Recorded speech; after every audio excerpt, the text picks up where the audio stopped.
kindly keep their presentations to approximately 25 minutes and at the most. There's only 3 of us, and we have 1 hour, 45 minutes. But I will give you hand signals to indicate when your time is almost up. We are gathered to discuss civic engagement and critical thinking in the pedagogy section of the conference. And I'm very pleased to chair this panel of distinguished scholars, teachers, and professors and intellectuals. Our first speaker today will be Tunde Opeibi from the Lagos State Government in Nigeria.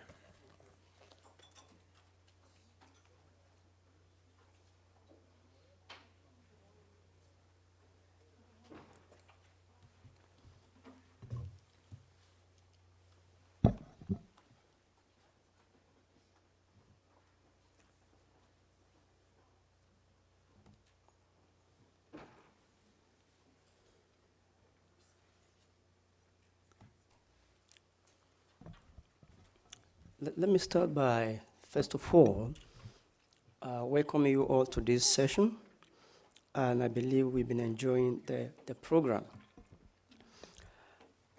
I would like to thank all of you for coming to listen to this session. I also like to thank the organizer for inviting me to present this paper. I have my background in linguistics with special interest in political discourse. And I've been doing some work in recent years trying to explore the connection between civic engagement and governance. And today, I will be looking at an aspect of that with respect to what Lagos State government is doing. That is the structure of my presentation. I would like to be as brief as possible, and then to be able to welcome questions after that. Now, we all know the importance of governance and the fact that it's a global issue, especially for those of us on that side of the world, that we are just having to develop a governance system. And it might interest you to know that Nigeria returned to full democracy in 1999. That's just about 13 years or so now. And so we are still learning quite a lot. But what I found out is that between this period, we've made some progress, especially in terms of civic engagement. And I would like to be talking about what the governor of Lagos State is doing, as well as the deputy governor in terms of public policy, in terms of trying to promote inclusive governance by engaging citizens and trying to challenge them to be able to take opportunity to have a voice in the affairs that concerns them. In a more general sense, creating a better future that will stave the looming political crisis depend on the ability of political leaders and policymakers to engage citizens and to propose intelligent ideas and solutions to governance and public policy issues. I'm sure many scholars agree with that. Thinkers and speakers make the world a better place. I mean, that's what the conference is all about. We've been talking about that since we came in here 3 days ago. And we also would like to say that governance and democratic institutions drive the agenda to create a better world. Civic engagement is pivotal to empowerment initiatives as it creates the public sphere for involving the people in the process of governance that creates a better world. The context of this study, for many of us, we may not be too familiar with Lagos, but Lagos is located in the sub-Saharan Africa, West Africa, and is the economic capital city of Nigeria. As at now, Lagos is the 6th mega city in the world with about 20 million people. Very small, but hugely populated. And therefore, Lagos is very important when we talk about world affairs and when we talk about Africa. Now, in recent time, Nigerian politicians are beginning to understand the importance of political debates. And just the last election, 2011, here you have the picture of the political debate between the governor of Lagos State, the one in suits, and the other contestants. And then we've been able to see that that has been able to actually encourage a lot of citizens to begin to understand the importance of public communication. And that also has opened the door to various public policy initiatives, social engagement that have been actually helping government to connect with the citizen, helping citizens to connect with government. The Lagos public policy model assumed a more effective and insular model in 2007 when Mr. Fashola was first elected governor of the state. Now he's running his second term. He began to organize several civic engagement programs. For instance, 100 days, every 100 days, he would come before the people to tell them what government has been doing and then what government will still do, and several other programs. That has provided some platform for information sharing, accountability, and openness in governance. Now, the working definition for this study actually will follow this pattern. Advocacy represents the strategies, actions, and solutions that help to influence decision makers to create positive change for people and their environment. In this study, it is viewed as political communication strategies for influencing people, practices, behavior, structure, and system in order to bring about change. It's about arguing in favor of something and influencing those involved to take a practical and positive course of action for personal and social benefit. Empowerment discourse is taken as a political communication strategy in which politicians use social engagement to inform citizens about opportunities that government has provided for the citizens to improve their social economic well-being. These are objectives we wish to actually look at, looking at the relation between civic engagement and governance, and trying to discuss how that influences people and practices, and then trying to emphasize the importance of advocacy initiatives that Nigerian politicians have been using to empower citizens.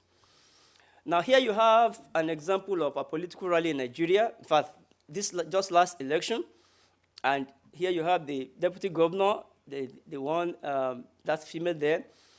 And this paper will argue that information dissemination, political education, civic literacy, sustainable advocacy initiatives can empower citizens.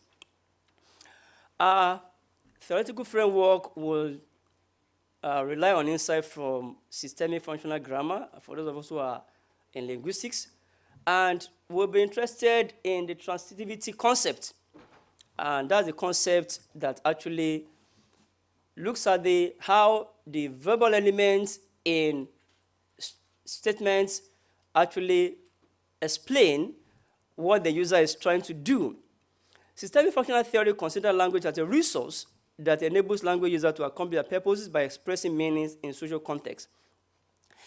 And of course, for functional language is to make meanings, that these meanings are influenced by the social and cultural context in which they exchange. That's very important to us because if you take that into the context in which we are talking about, you will understand and appreciate why civic engagement is very important. Here you have transitivity. It has processes such as material process, mental process, relational, verbal, but our interest actually is on the material process. And that's the process that actually expresses the doing. And we find that occurring very frequently in the speeches. The data came from the select speeches of the Deputy Governor of Lagos State at various advocacy programs. They cover a wide range of social and political, economic, and cultural and religious issues, all aimed at educating the citizens about their rights and opportunities. We'll look at some extracts, and then we're able to pick some extra from the speeches. Here you have the Deputy Governor at one of such forums trying to address the citizens and then to engage them and to educate them. Now, these are some of the extra that we selected. Now, it says, I want to challenge all of us here that these efforts as sensitizing should not stop here. The World Breastfeeding Day should not be the only period when we should be creating the awareness. Let's continue to spread the message. As a government, we will not relent in our effort to promote and enhance maternal health.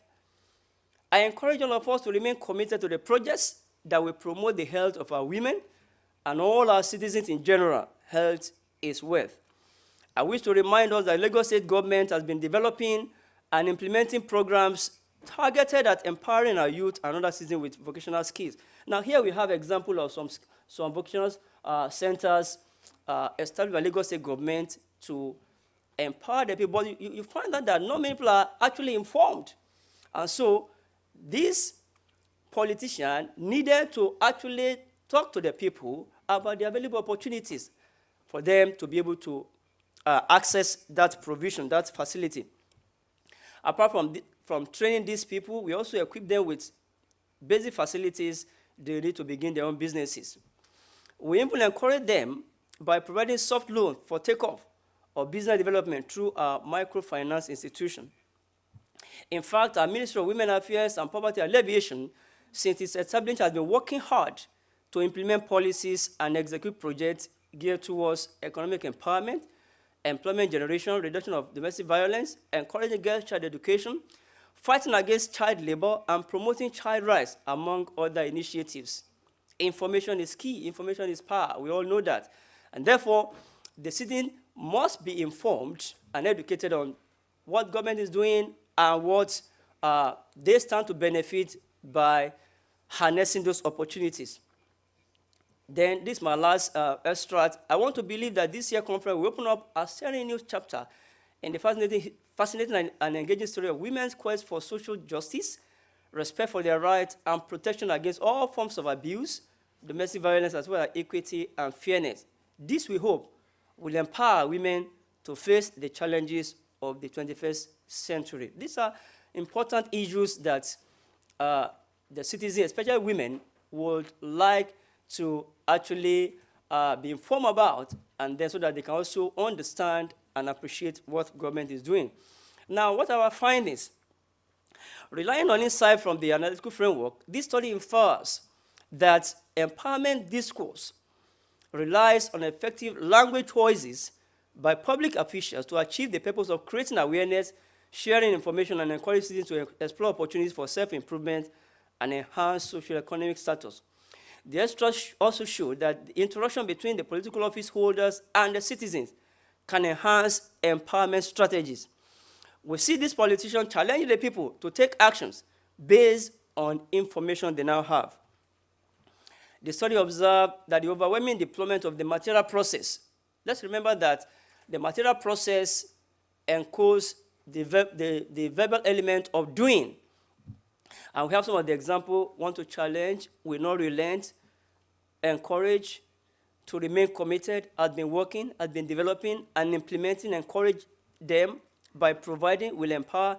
This confirms, that material process confirms that political speeches and public advocacy programs are a tool that can inspire, that can challenge, that can encourage and empower citizens to take actions for personal and social goals.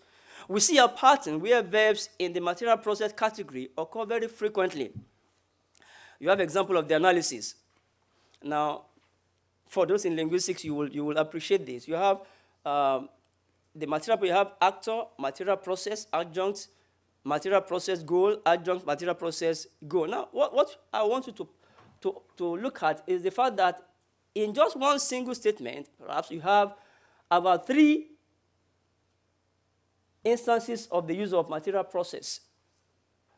The politician deliberately loads that statement with material process to demonstrate action, to demonstrate the need to take some steps.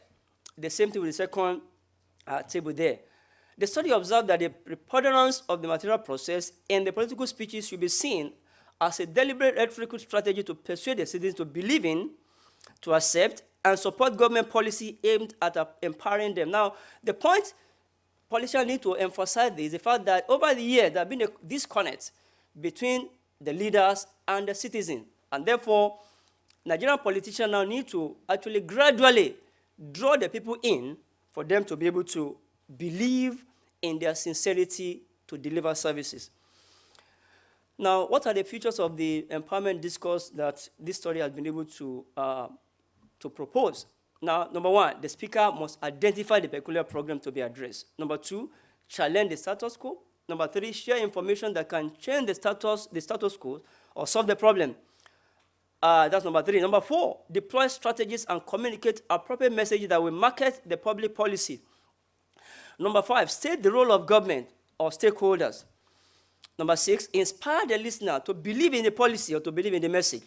Number seven, seek a reorientation that will make listeners to believe in their capacity to make a difference or add value to themselves or to the society. Number eight, persuade the citizens and listeners to take appropriate steps to access the available opportunity. Number nine, suggest ways to harness the available resources, facilities, knowledge, and information for empowerment.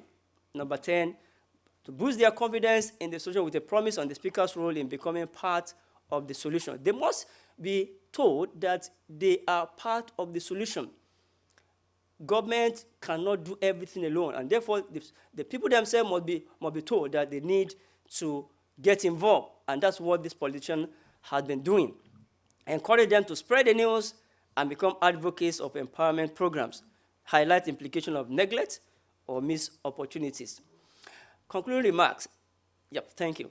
The emerging empowerment discourse model demonstrates features that can galvanize sustainable democratic practice in most developing nations. This study believes that politicians, public office holders, and administrators stand a better chance to promote good governance and enhance the well-being of their citizens if they incorporate effective rhetorical strategies in their advocacy programs. The civic engagement that will create a better world must take into account the peculiar socio-cultural, religious, and political challenges of the people with effective advocacy initiatives that drive political debates and dialogue for good governance. We wish to agree that speaking better for a better world can in fact create a better world. The study finds that the previous disconnect between Nigerian political leaders and citizens are closing up.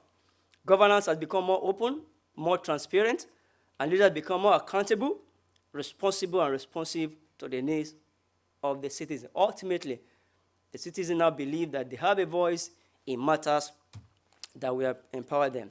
Thank you for your kind attention.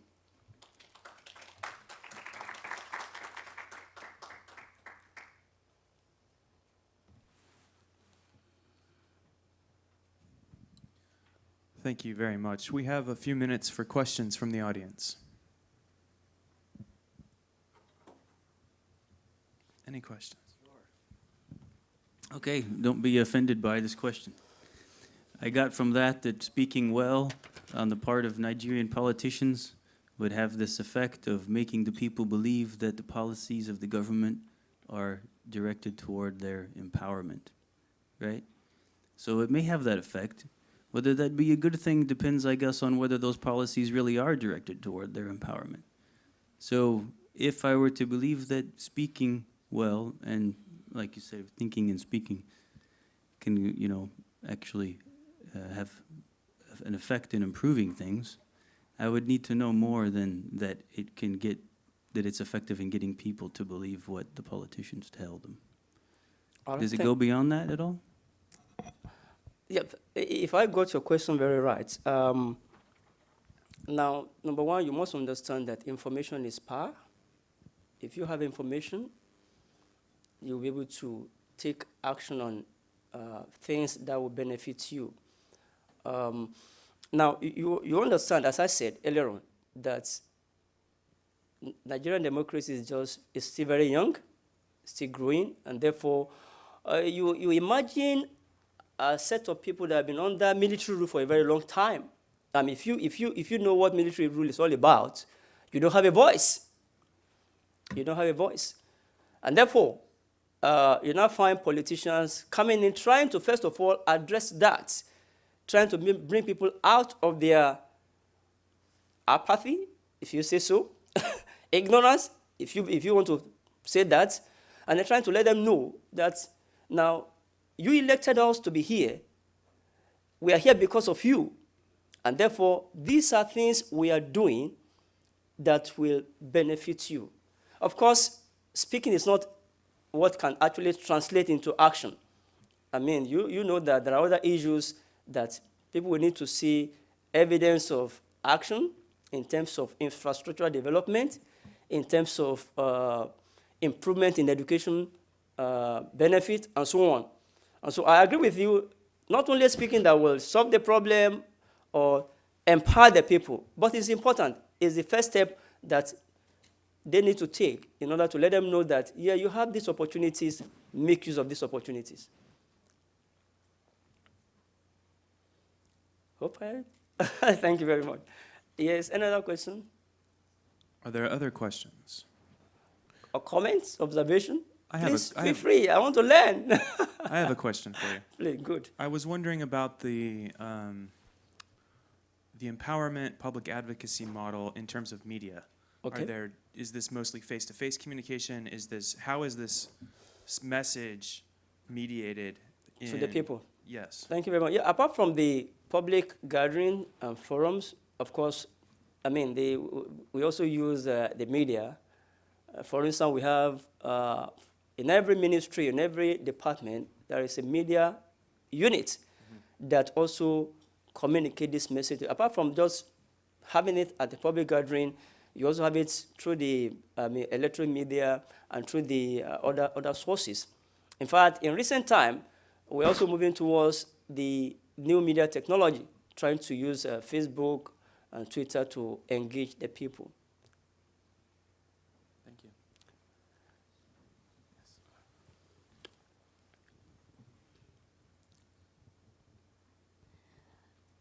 I was intrigued by that 100 days accountability report that the state governor that renders. Is that an ongoing thing? Yes, please. Every 100 days. Right. And how does that come across the population? Because we hear of 100 days as the honeymoon state for newly elected leaders. You know, after 100 days, Yeah. that's when the new leaders start to really feel what the pulse of the nation is. But it looks like in your case and the context that you have stated that the 100 days is a regular accountability report. Right. And does it really show or does it really display accountability and people do really respond to that? Yes, they do. They do. Actually, the governor will meet different segments of society at such a forum. For instance, you can meet the political elite group, and at another time you can meet the business group. At another time you can meet the artisans. Yeah, so it's an ongoing thing that the governor has been using, and people are getting to actually appreciate that because now they now see government being more open, being more transparent, being more responsible, and being more accountable. The people do appreciate that. Okay, let us thank Dr. Opeibi. Thank you. Thank you very much. Our next speaker will be Edward Moad from Qatar University, Critical Thinking in the Arab Muslim Context.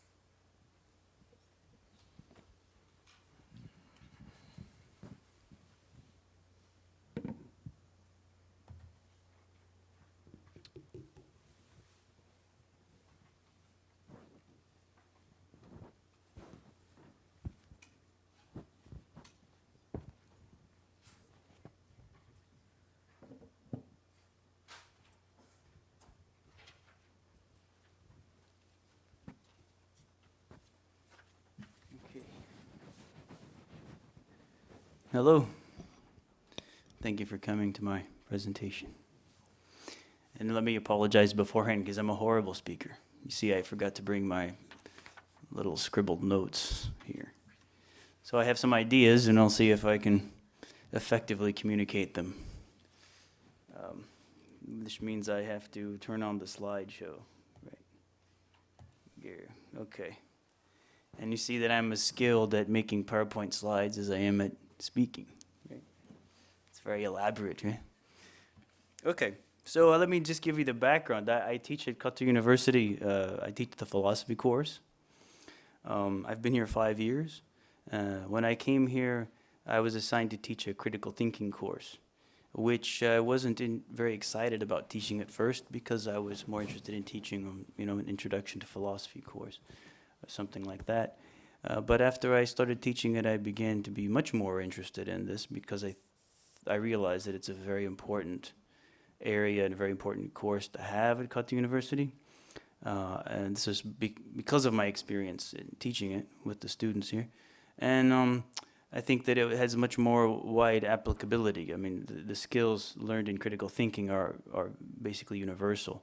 Every intellectual endeavor involves thinking. So if you can think better, you'll do better at that as well. Whereas philosophy, of course, is a very niche subject and probably not too interesting or relevant for a lot of the students at Qatar University. So I began to be more and more interested in how this was taught. So I'm going to give you some of my thoughts about my experience and why I'm now embarking or have been embarking on trying to generate a curriculum for critical thinking just especially made for this Arab and Muslim context. So let me first give you an idea of what motivates me by showing you the cover of the textbook which we were using when I arrived. So when I arrived at Qatar University, began teaching the critical thinking course, they already have this text and it was already in place for use. And so this is a good way to sort of get into the problem that I want to introduce. So if you look at the cover of the book, which we were using, not surprising that the image on the cover represents reason and a culture of reason, as it should. It's a critical thinking textbook, right? And it also makes sense, that any critical thinking textbook from any culture will take symbols from its own cultural heritage to represent the life of reason. And this one, also does so. But the culture that this represents isn't the only culture of reason or the only possible culture of reason. Of course, there's elements of accomplishments and examples of the life of reason in every culture. Representations of reason, I do think, will naturally be taken, have to be taken from some culture because representations are symbols, and symbols are, of course, artifacts of culture. And a curriculum, naturally will use symbols from the student's own heritage.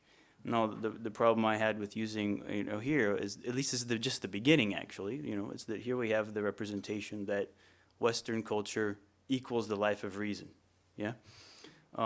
So I don't know if this is exactly appropriate for non-Western students, not because there's something wrong with saying that there is, a life of reason in Western culture, but just because it excludes. It sort of systematically excludes representations of the life of reason taken from other cultures. And that's what happens here. And I think that the cover of the book, now we don't, of course, judge the book by its cover, but we can judge the cover by the cover. And the cover here, I think, can reinforce this prejudice that the life of reason is a culturally specific enterprise. And I noticed, actually, that this does do this, and not only the cover of the book, but I think many sort of deeply ingrained elements in the educational system here do and seem to have had the effect of creating an identification in the minds of the students that reason and the life of reason and rationality are essentially Western cultural artifacts. And I'll give you some more evidence later for that. But I think there are two negative consequences of this when it comes to the goals of teaching critical thinking. The one is that it can lead to the view that one can be a critical thinker simply by mimicking Western cultural habits, right? And then those Western cultural habits will then be considered as beyond rational critique because they are reason, yeah? On the other hand, it can also lead to the view that critical thinking is just the adoption of an essentially foreign value system, and so that it should be resisted for the sake of preserving one's cultural identity, yeah?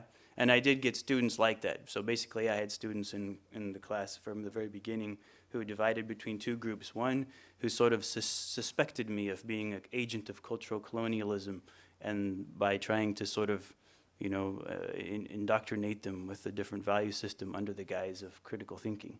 And I had another group of students who spent a lot of time trying to mimic and parrot things that they heard from the media in aspects of Western culture in order to try to show me that they are critical thinkers, when in fact there's nothing critical about that at all. That's just mimicry. So this is from my experience, and I thought this is a problem which has to be dealt with, and I think it does have to do with the way in which the education has been going on. Now the symbol of this here is the cover of the book, but we'll get into some of the more substance in a minute. But I think I should give some idea of a pedagogy or a sort of paradigm for critical thinking pedagogy. If critical thinking is not a specific cultural artifact, what is it? Well, I think to think critically is just to think according to criteria. That's where the term critical comes from. It doesn't come from criticize. I mean, I've heard this a lot in some of the other contexts, and I think it has sort of filtered down into the Arab world, where we think that critical thinking is just to be able to criticize things and to be feeling free to do so. But no, it's criteria. Criteria is a standard of judgment. So to think critically is to think according to criteria, according to standards of judgment. The standard and the judgment is of thinking itself. So critical thinking is necessarily self-reflective. And the last thing, and possibly controversial thing I want to say, is that the fundamental goal of thinking is to arrive at the truth. Whether one is pursuing the answer to a scholarly or scientific or abstract question, or determining the value of something, or deciding on a course of action or what to do. Either case, it boils down to trying to arrive at the truth of things, yeah? And I think this is, in a certain sense, a moral question, which is irreducible to one of technique. And I think this was touched on by the very good keynote address that we just heard, this ethical aspect of dialogue and of thinking and argumentation. At the end of the day, we got to decide whether our thinking things and speaking and making arguments is aimed at arriving at the truth of something and then taking that course, or trying to gain power over somebody else, regardless of what the truth is. When we introduce the issue, for example, to say that emotions are very important. Well, no, emotions are only important when you think that they're important in order to convince somebody else. And if you have to use their emotional appeal to do that, of course, you can't really do that just by, showing the truth of the matter, right? So I think that there's an important thing, but we can't. I was inspired by the last address to say something about that, but it's not really in my presentation, so I can't spend too long. There's a distinction that we need to make between skills and subject matter. And in the case of critical thinking, primarily we're talking about a set of intellectual skills, which are the same and that are not an artifact of culture, right? And developing skills requires intensive practice, so I think the pedagogy of critical thinking should focus on this practice of using the intellectual skills that you want to strengthen. And it should not be just an exercise in learning about critical thinking. It should be about learning how to think critically, right? There's a big difference there. So, but what I really want to get to is that thinking is always about some subject matter, and it's the subject matter now that I think is relevant when I'm talking about the appropriateness of a curriculum for a specific cultural context, in this case, the Arab and Muslim context. Practice in critical thinking will always involve exercises in thinking about some subject matter. And I think that tailoring the critical thinking education to the student's context involves the selection of the subject matter. Right. The aim that I have is not to exclude subject matter. It's not here that I'm saying, well, if it comes from Western culture, we should therefore exclude it, right? I think that drawing subject matter from other cultures actually has a very good advantage, has a very strong advantage for the process of learning critical thinking. The problem is when all the subject matter is drawn from another cultural context, and invariably it's drawn from a Western cultural context, when the curriculum and the textbook is just simply adopted for an English language course, just simply adopted from, right, imported, let's say, without thinking about it from another source. In this case, we just imported the textbook from America. The textbook is written by Americans for American students. And then we just imported it into this context and then gave the students these exercises in this textbook, which turned out to not have the same sense that it would have when you take it out of its context. And so I'll give you some examples.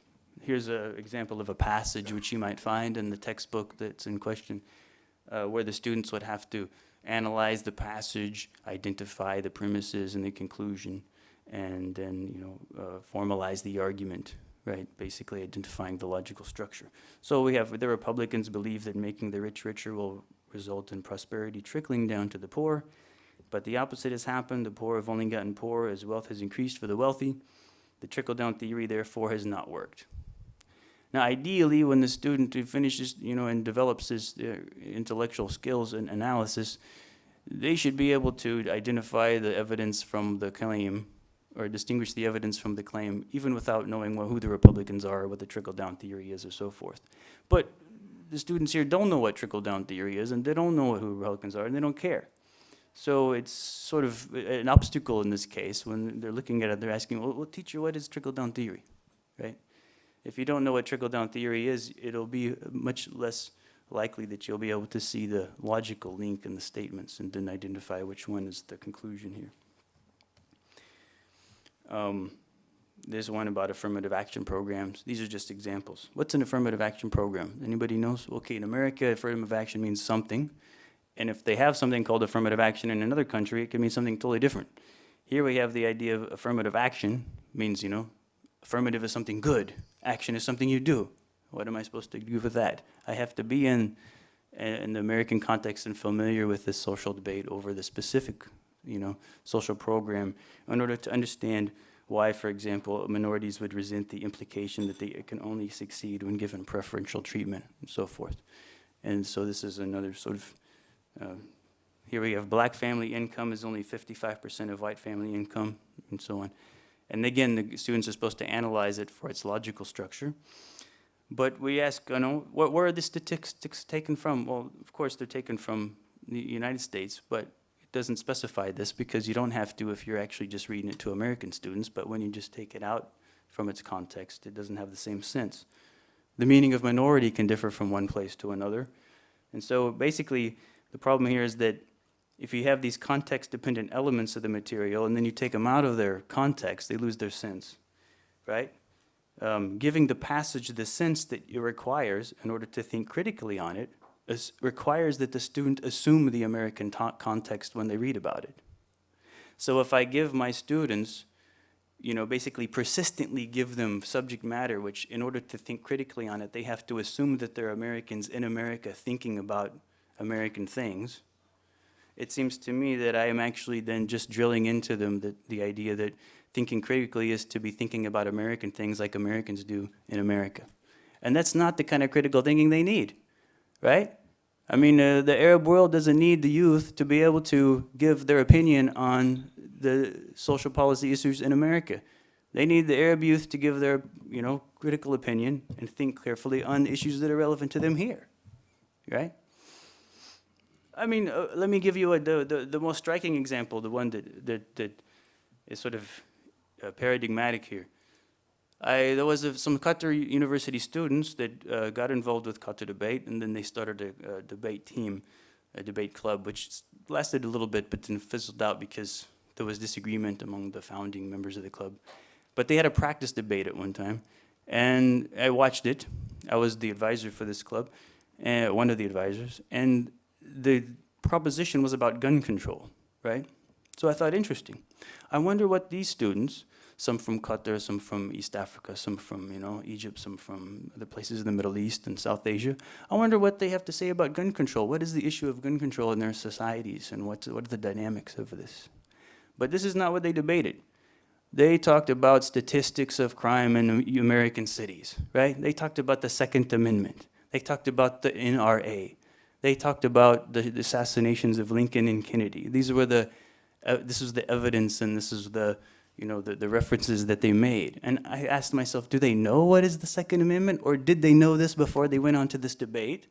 Or did they get the proposition, we have to talk about gun control? So they went to the internet and they found out that, people arguing about gun control talk about this thing called the Second Amendment, and there's this National Rifle Association and so forth. And then what you end up having is not a debate. You end up having a group of students competing with each other as to who can mimic Americans better. and who can pretend that they're talking to an American audience better than the other one. And that to me doesn't seem like critical thinking or debate, or it doesn't seem to actually achieve any of the goals that we want to have when we teach the students here these skills. So what's my solution? And I'll probably close it here. I'm almost out of time, I think. Is it true? Oh man, I got to fill that much time up now? No, I was kidding. So here's the solutions that I have. And first, I went about selecting subject matter from the student's own context. But who am I to say what the student's context is? So my idea was to collect material by assigning students to bring examples of argumentation from the media.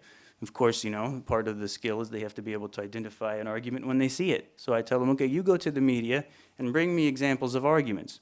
Then I get a good sample of actually what they're exposed to and what they actually, you know, what is relevant to them. Because it's likely they're going to bring me examples from the things that they actually read.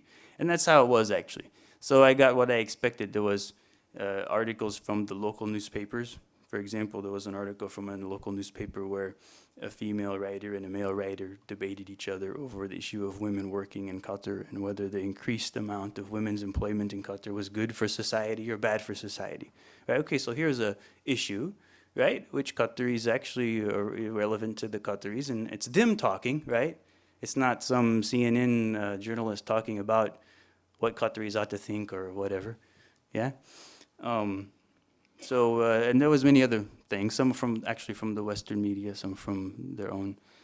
And the second thing that I wanted to do is to select subject matter from the historical Arab and Islamic intellectual tradition.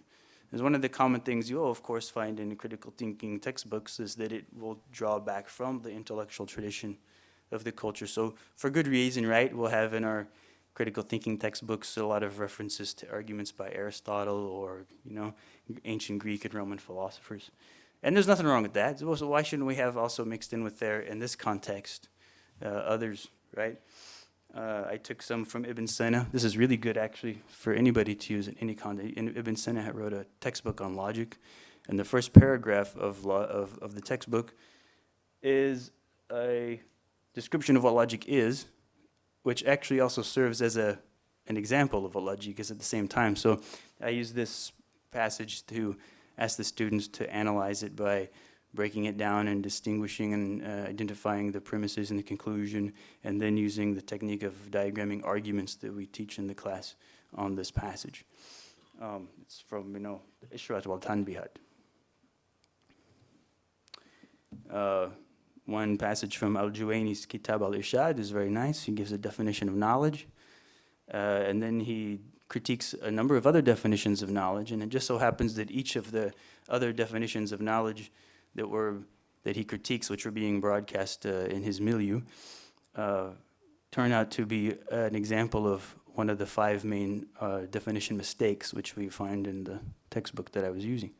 So another nice thing about it is that, as you see, if you read, I don't know if you can read it from there, but one of Al-Juwayni's examples is the definition of knowledge as his own teacher gave and taught to him, and then Al-Juwayni turns around and gives his critique of it. So it's quite nice, showing a kind of a respectful and at the same time critical perspective on that. Well, those are my examples. So that was my problem, and this was my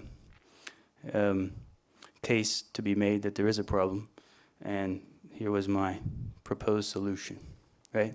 Admittedly, one might ask, you know, well, you're talking about a curriculum which is in English language, and that's obviously a good question. If you want to have a critical thinking curriculum that's relevant to the local context, perhaps it should be taught in Arabic rather than English, right? Or maybe a case could be made that teaching the course in, you know, both languages or in English actually has some kind of advantage for the development of critical thinking skills. I think that when you have students that are bilingual, one very nice technique to use is to try to get them to explain something that you've explained to them in English, explain it to their colleagues in Arabic. If they can actually translate the same idea into the other language and it maintains its sense, it seems to me like a good test that they actually have understood the concept rather than understood how to repeat the words. So the words are just a vehicle. We want is to get the idea to get in there through the words and not just to have the students repeating words. So that could be, cases could be made for this. Anyways, at the end of the day, I'm working with the situation, which is that I came here to teach critical thinking. That's what they hired me to do, and they hired me to do it in English because they had already decided that they wanted to have it taught in English. So that if it's not not optimal that it be taught in English in this context, well, at least other things can be made optimal about it. It can be taught in English, but in a more relevant manner. So maybe this could be helpful or relevant to other teachers who are here teaching in this same regional context and interested in how to, let's say, step up the critical thinking element in their educational process. Thank you. Thank you. Thank you very much. We have time for some questions.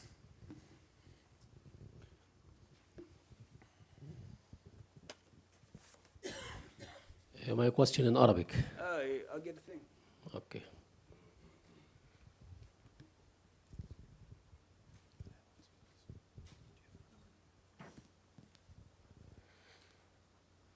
I could try to answer your question in Arabic, but I don't know if it would be an answer that makes sense.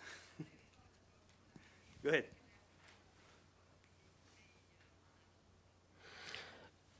اوكي. يعني البحث او الدراسه التي تقدمت بها هي التفكير الناقد في بيئه عربيه اسلاميه. هذا العنوان. لكن من وجهه نظري ما خط به يختلف عن العنوان اختلافا كاملا.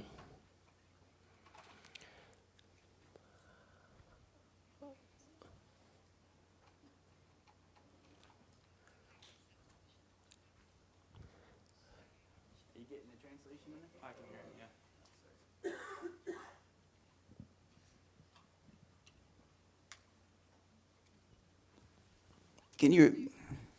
Yes, yeah, I hear you now. Okay, great. Right. Mm-hmm. How is it different? فاهم عليك. الاختلاف هو أن أنت بتتكلم عن التفكير الناقد في بيئة عربية إسلامية، ولكن ما فهمته منك أنك تعمل عبارة عن نقد للكتاب الذي تقوم بتدريسه. هذه نقطة أخرى، أنت تحدثت عن أن التفكير وفق المعايير، فما هي المعايير التي يعني أنت أوجدتها أو تراها لتدريس التفكير؟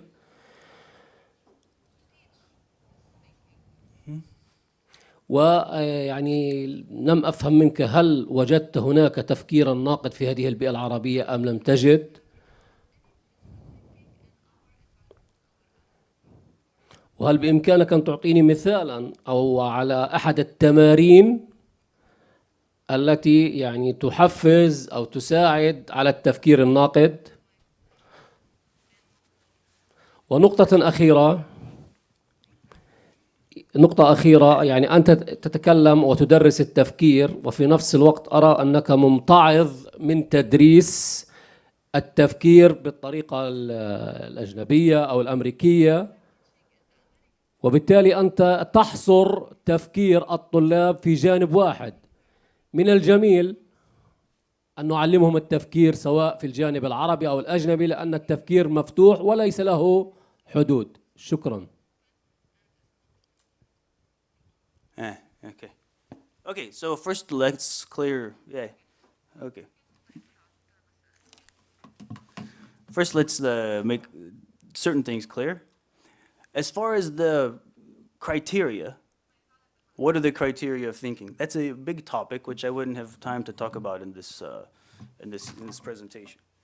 But I'll say that what constitutes thinking, I mean, it's basically logic. Logic is universal. I take logic as basically the criteria for thinking, yeah? I don't think there's a such thing as a kind of Arab logic and a Western logic and a this logic or that logic. It's just logic, yeah? If you look in the Arabic sources, which I did put in, include in here, which I usually I'm basically taking from, the classic Arabic sources like Ibn Sina's, right? A section on logic from Ashabat wal Tanbihat. It's basically the same. It's drawn from Aristotle, and it's the same classic logic that we use to base critical thinking in other courses which are taught along the same way. So my issue about the context has to do with the subject matter, like I said, and not about the criteria. If we were to have a discussion about what constitute these criteria or whether logic is valid as a criteria or thinking, that would be another big discussion which it would be impossible to have in this space of this time, but I can talk to you about it later, and no problem.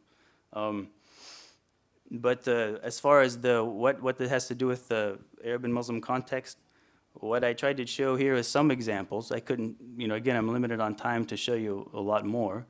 But what I tried to do here is take examples from the Arabic and Islamic tradition in order to incorporate it into the curriculum. And as far as only showing one side, I think I tried to be careful to point out in the presentation that my aim isn't to exclude any of the other material. Okay? So this is not about teaching people to think Western way or Arab way. Like I said, thinking is thinking. And the criteria for straight thinking is the same. The issue here is the subject matter and whether the subject matter is relevant. And if it is relevant, I feel like it will be more conducive to the educational process, right? Again, there's no exclusion here. My aim is not to exclude Western sources or to try to impoverish the students by doing that. What I want to do is avoid impoverishing the students' educational process by excluding the Islamic and Arabic sources from the process. That's all. Do you have a follow-up?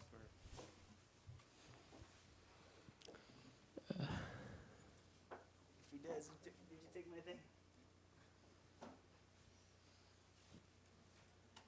There you go.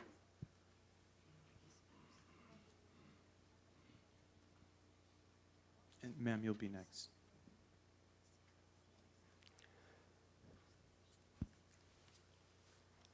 Yes. شكرا لك، ولكن طالما احنا نتحدث عن التحاور والحوار فأنا لم أصل لدرجة الاقتناع بما تحدثت به. يعني أنت لم تجبني على سؤالي، وطالما أن هناك لا يوجد وقت. Okay, no problem. Well, it depends. Is there time?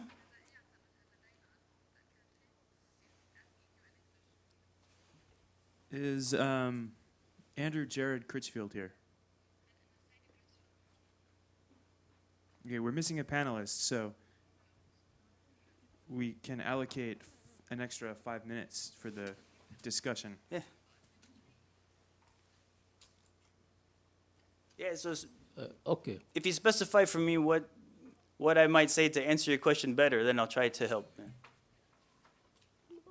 اوكي، يعني التفكير الناقد، يعني نحن نعرف انه يعني يمتلك مجموعه من المهارات الفرعيه، من ضمنها المنطق والحجج والتقويم والاستنتاج الى اخره، لا اختلاف في ذلك.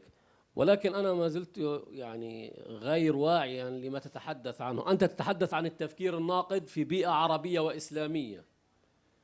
هذا العنوان وهو عنوان رائع.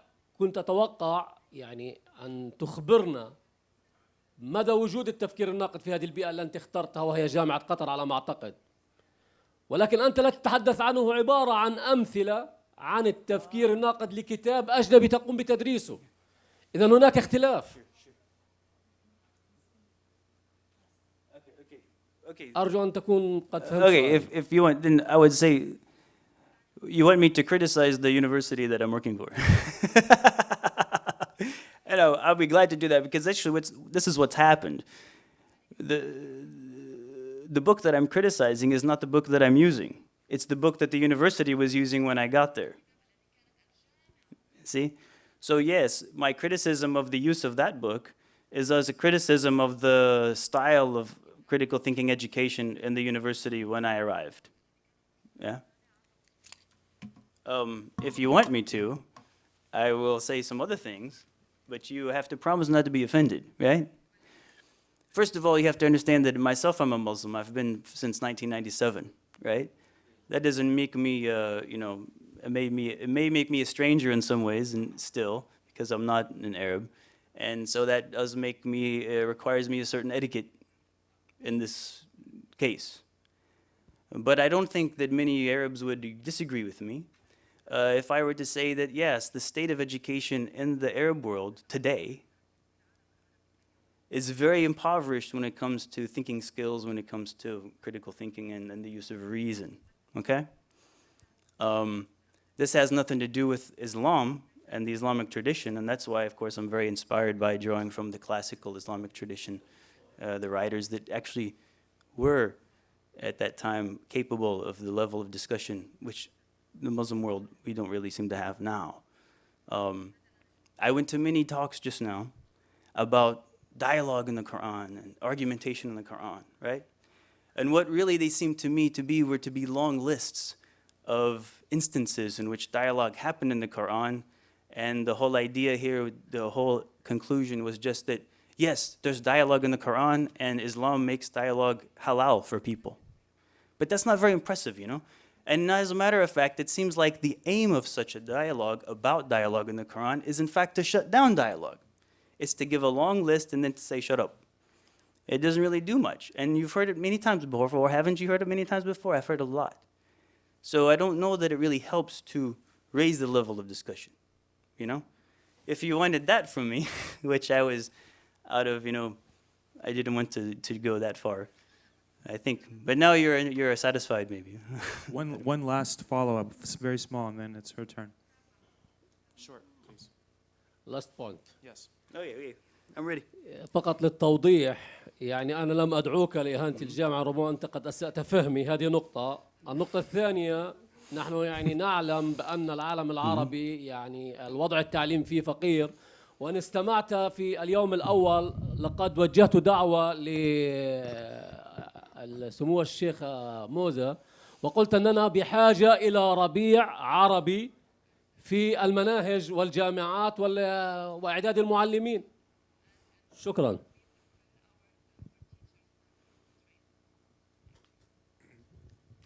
Would you like to respond, or shall we take another question?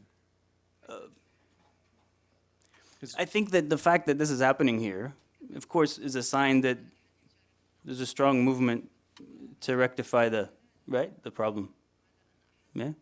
And for myself, despite this criticism, my commitment is to be here because I'm inspired to be here. I'm a Muslim and I want to help. I want to do what I can to contribute what I can and to learn also what I can. Okay, we had another question up here. Hi. When does critical thinking become judgmental thinking? And would that constitute error in thought resulting to the kind of exclusion that you mentioned? Critical thinking is by its nature judgmental, in the sense that when you think critically, you're making a judgment. But there's another sense of the word judgmental, which we use as a kind of a derogatory or negative term, which I think has the sense of being making a hasty judgment, or making a judgment on a faulty basis, okay? And so there's then the distinction between these two terms. If we have a kind of thinking which is not judgmental at all, in the first sense of the term judgmental, then you're really not thinking. But it's true that one of the goals of critical thinking would be to avoid being judgmental in the sense of making a hasty judgment or making a judgment on the basis of which you are not reflective about, which you are not self-critical about, or, right? So there's different senses of judgmental, and I wouldn't think that it's a fault necessarily for thinking to be judgmental. Did you have a quick follow-up? How would then one who is a reflective thinker recognize the difference between the two judgmental thinking that you just cited? Well, I think this is a dilemma, which is any person who is a critical thinker should feel this dilemma. I think that the person who gave the keynote address just now, she feels this dilemma, right? Maybe too much, yeah? But she does, I mean, I think it shows that she's very self-reflective in the sense that she's asking herself, am I making this judgment in a just way, right? Or am I not doing the same thing which I'm judging? This kind of a question she's asking. So I think being self-reflective on the criteria that we use to make the judgment and questioning whether those criteria are valid and what basis we have for thinking they are valid, this is the way that you go. You ask for an argument for every premise, right? Until you maybe come to some first principles. And then you might ask yourself, is it possible to arrive at first principles at all? These are the kind of questions that you would ask. In the end of the day, it's not that you avoid distinguishing what appears to you, given the best of your resources and the best of your efforts, the true from the false. It's not that you want to not exclude the false, right? Because you will always be distinguishing between what you take to be right and what you take to be wrong, what you take to be true, what you take to be false. And that doesn't constitute judgmentalness in the negative sense. The question is, what degree of effort, with what sincerity, and with what degree of self-criticism, for example, you pursue that. And there's probably other things that you could say about it too, but it's... We have time for one more comment, and I would ask you to please be brief. سيدي الفاضل أوكي. سيدي الفاضل، إذا كنت تتكلم عن الفقر في الفقر في التعليم العربي أو في التفكير الناقد، فأنتم أهل الغرب المسؤولون عن هذا التراجع بسبب الاستعمار وبسبب ما فعلتموه في الدول العربية.